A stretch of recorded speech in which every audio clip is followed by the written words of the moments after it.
So reluctantly we're back, and we are back with our end of season review for the 21-22 season. Now, if you did check out the episode the other day, you will know that we ended it on a bad note.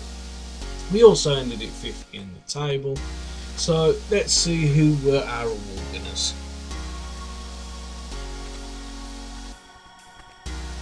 So first up, we've got the new arrivals. So the new arrivals, we had John Suter, is it?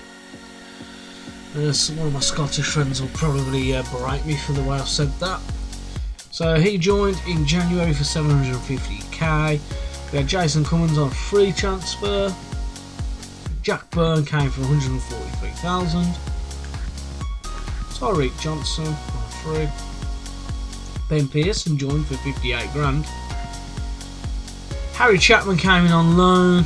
Jack Wilshere came on a free. Sam Surridge came on loan. We also had Ryan Shotton join us on a free, with Josh Ginley, Barry Mackay and Jack Thompson all joining us on a free. Jack hasn't exactly been used this season. I haven't found him good enough.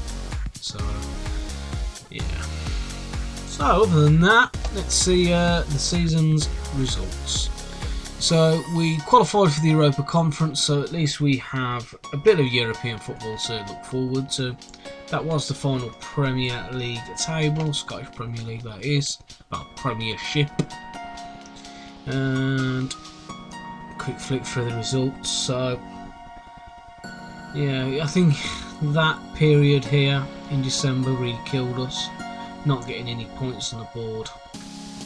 So, you know, we didn't do too badly. We didn't lose as many games as St Johnstone, but we didn't win as many, and we drew 10 bloody more. So yeah, next season it'll be all about trying to get these draws against silly little games to try and get them into wins.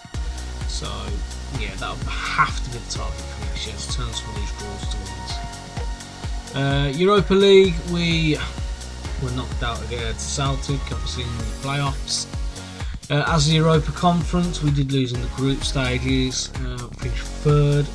Joint on points with Djurgårdens, but they had a much better goal difference. Scottish Cup, so we were knocked out in the semi-final by Aberdeen 3-2, and in the Betfred we were knocked out quite sort of soonish against Rangers, so about quarter-final. I say soonish, quarter-finals isn't exactly soon, is it? Nevertheless, no silverware to come home either. So the moments to remember. We had our biggest win against St Mirren. Match to remember was against Aberdeen. Mr. DM Demand Moore will enjoy that scoreline, I suppose. Or not. Goal of the season came from Liam Polworth in our 2-1 defeat against Celtic. And look at that, they scored in the bloody 89th. As for the finances of the club, we brought in 1.26 million, which is more than the season before. We brought in a little bit less in the broadcasting revenue though, but everything else is on the up.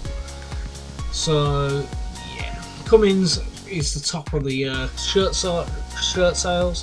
Jack Wilshere's in there as well, even though, to be fair, he didn't really play as much as I would have hoped him to. Howard lineup, so that is our normal lineup, I suppose, overall. That doesn't take into account Sousa, obviously, because Mark O'Hara played a lot of games at centre back with Gallagher.